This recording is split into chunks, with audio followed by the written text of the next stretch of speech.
কালকে বৃষ্টি হওয়ার পরে দেখতেছি এই জায়গাগুলো উঁচু উঁচু কেন বুঝতেছি না। মনে হচ্ছে যে এখান থেকে কোনো গাছের বিচি জেগে উঠছে, যার কারণে উঁচু উঁচু লাগতেছে। তারপরে মাটিগুলো তোলার চেষ্টা করলাম। মাটিগুলো তোলার পরে দেখতেছি সত্যি তাই, যে এই গাছগুলো উঠতেছে।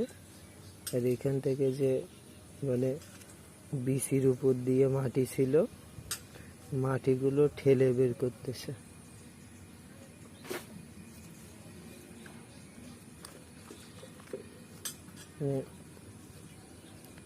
একটু